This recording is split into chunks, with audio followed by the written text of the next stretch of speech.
Hello प्यारे भाइयों और बहनों, आपका मेहर टीचिंग में स्वागत है। आज हम मल महाजनपद पढ़ेंगे, उसके बाद वत्स पढ़ेंगे। ये वत्स हैं। आज हम 4 महाजनपद पढ़ेंगे। उसके बाद पढ़ेंगे हम कुरु महाजनपद पढ़ेंगे, फिर पांचाल पढ़ेंगे, उसके बाद पढ़ेंगे मत्स्य। तो 4 महाजनपद ही पढ़ेंगे, क्योंकि 4 महाजनपद इससे पहले मैंने 5 तक सारे ये वजी तक पढ़वा लिए हैं। और वजी की राजधानी वैशाली थी, और वैशाली की नगर वधु थी ना, वो आम्रपाली थी। उसको गौतम बुद्ध ने बौद्ध धर्म से दीक्षित किया था। और वजी का अर्थ क्या होता है? पशुपाल और समुदाय, पशुपालक समुदाय होता है ना, उसका अर्थ होता है वजी का अर्थ होता है। उसके बाद हम स्टार्ट करते हैं मल। ये आप देख सकते हो सिलेबस है, उसी के अनुसार हम चल रहे हैं। यूजीसी नेट का सिलेबस आप देख सकते हो। ये जो है ना, ये यूजीसी नेट का सिलेबस है, और यहाँ से हम पढ़ रहे हैं। ये देख सकते हो भारतवर्ष, सभा समिति, वर्णाश्रम, वेदांत, ये सारे टॉपिक मैंने करवा लिए हैं। गणराज्य, जनपद अब चल रहा है हमारा। कौन सा चल रहा है? जनपद चल रहा है। तो अब हम स्टार्ट करते हैं। जितने भी टॉपिक है ना, हम सब पढ़ेंगे डिटेल वाइज, और शॉर्ट नोट्स के अनुसार पढ़ेंगे। यूजीसी नेट के अनुसार हमारा सारे टॉपिक चल रहे हैं।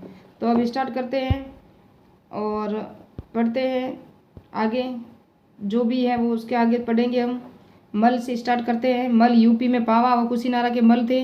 गणतंत्र था इससे पहले, ये मल भी गणतंत्र था और वजी भी गणतंत्र था। 16 महाजनपदों में 2 गणतंत्र थे, 14 राजतंत्र थे। तो ये भी गणतंत्र था और वजी भी गणतंत्र था। वजी की अभी मैंने बता दिया, राजधानी वैशाली थी। और उसके बाद मल यहाँ के गणराज्यों का हिस्सा था। मल भी, और 2 गणराज्य प्रमुख थे, पावा के मल और कुशीनारा के मल। यहाँ क्षत्रिय इक्ष्वाकु वंश का शासन था। बाद में मगध साम्राज्य में मिला दिया गया। उसके बाद है वत्स, कौशाम्बी, जिसकी राजधानी शक्तिशाली, ये कौशाम्बी है ना, वत्स, ये सबसे शक्तिशाली राजतंत्र था। यमुना नदी के किनारे इलाहाबाद के बांदा जिले में स्थित। महाभारत के अनुसार चैंदियों ने इसकी स्थापना की थी। किसकी? वत्स की स्थापना किसने की थी? चैंदियों ने की थी। और भूतकालीन यहाँ का राजा जो पौरव वंश का राजा था, पौरव वंश का शासन था। और राजा कौन था? उद्यन राजा था। कौन था? उद्यन राजा था।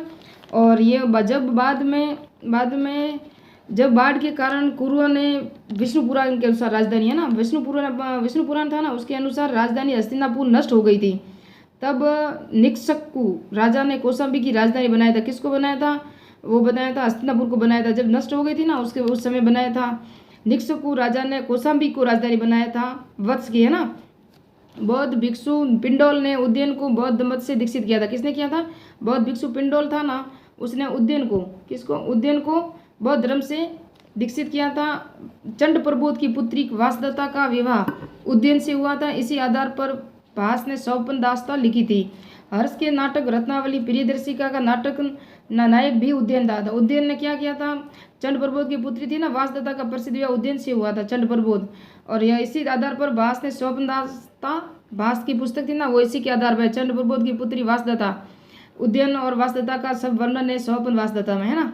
उसके बाद हर्ष की जो 3 नाटक थी ना, रत्नावली प्रियदर्शिका थी ना, वो भी, उसका नाटक नायक कौन था? उज्जैन था। हर्ष के अनुसार मगध के राजा दर्शक की बहन पद्मावती का विवाह भी उज्जैन से हुआ था।